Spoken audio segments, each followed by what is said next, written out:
If you're trying to get fit over 40 and nutrition feels overwhelming, that's exactly what we're going to break down today. I'm going to give you 5 simple nutrition rules. They're going to help you lose fat, build muscle, and finally feel confident in how you're eating and stop overthinking every decision. So let's break down rule number 1. The first rule is to focus on calories, macros, and micros. Those are the 3 main pillars of nutrition where everything starts. And we need to make sure we are filling each of those buckets. So calories will determine how much you weigh. Macronutrients are going to determine what your body composition is made up of. And then micronutrients are going to determine what your energy and your recovery and your hormones feel like. So think of it like this. Calories are your budget. Macros like proteins, fats, and carbs are what you spend it on. And micronutrients are how well your body runs. And over 40, this matters more than ever because it's not just about weight loss now, but it's also about making sure we are building and maintaining lean muscle and supporting our hormones and making sure we have longevity. So a few key things to anchor into is that protein is a non-negotiable. We need it to build and support lean muscle. Carbs are going to help us when we're talking about performance and recovery in the gym. Fats are essential for our hormone health and our brain health. And then whole foods are really going to help us when it comes to getting enough fiber and micronutrients. If you're not sure where your calories and your protein should be, I have a free calculator that I will link down below,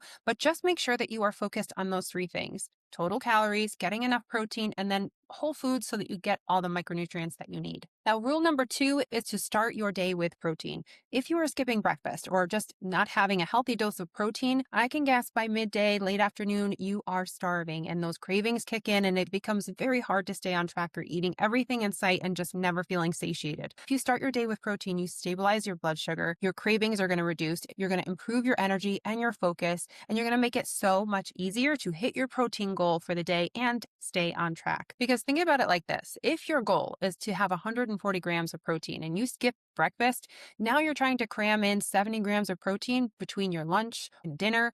But if you start your day with 30 to 40 grams of protein, everything else flows much easier. This can look like eggs with some egg whites, toast and berries. You can make a big Greek yogurt bowl with berries and chia seeds. You can do overnight protein oats, which is my favorite, protein pancakes. It doesn't have to be complicated, but starting your day with protein sets you up for success. Now on to rule number 3, which is prep ingredients, not meals.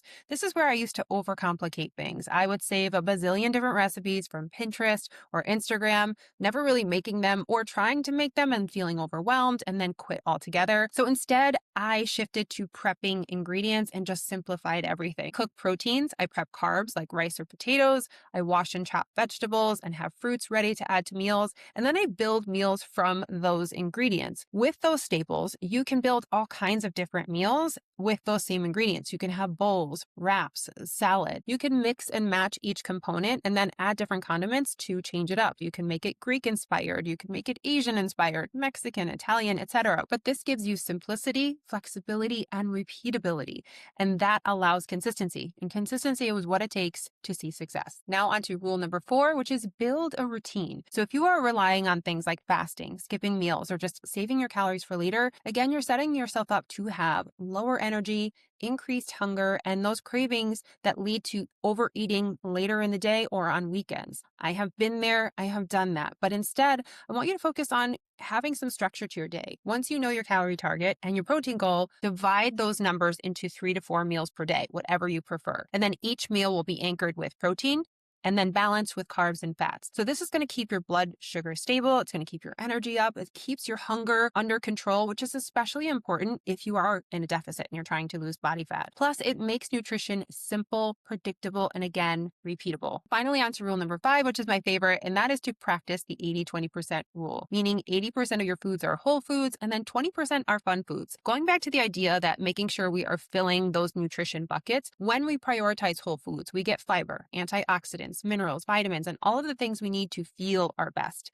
However, we want to make room for things that we enjoy. If you try to be perfect with your nutrition and stick to all clean foods, it's likely that you're eventually going to swing the other way. And again, I say this from experience. When I was super strict, it would then lead to these all-out weekends of binging, feeling bloated and sick, and starting over again on Monday. So instead, I want you to practice that 80-20% rule, where 80% of your food choices are going to be whole, nutrient dense foods. And then 20% of the time, you can add some flexibility. Let's talk about what that looks like in real life played out. For example, during the weekday, maybe you have 3 structured meals that have protein, carbs, and fats for breakfast, lunch, and dinner. Then for dessert, you have a piece of chocolate or you have a cookie, something small that you enjoy. That's 80-20. That's prioritizing mostly whole, healthy foods and then enjoying yourself 20% of the time. Or another example is that during the weekend or when you have a social event, you have a high protein breakfast and then a high protein lunch with lower calories so that you are almost at your protein goal, but then you still have tons of calories to spare for that event or for that dinner out. Then you can go enjoy the meal, maybe even split a dessert, but then you don't spiral. You just get back to your routine the next day.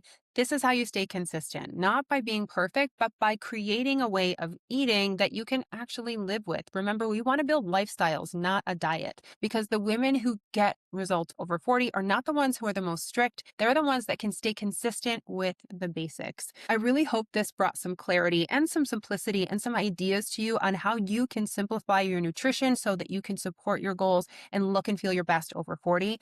If you want more ideas with how to structure meals with some of the things we talked about today, I'm going to leave one of my blog articles below. Make sure you have a look because I have more meal ideas and even a shopping list that you can print and reuse. And if you did find it helpful, make sure you comment below or just come and say hi. I would love to hear from you. And if you're looking to learn more about how you can build your best body over 40, I would check out this video next.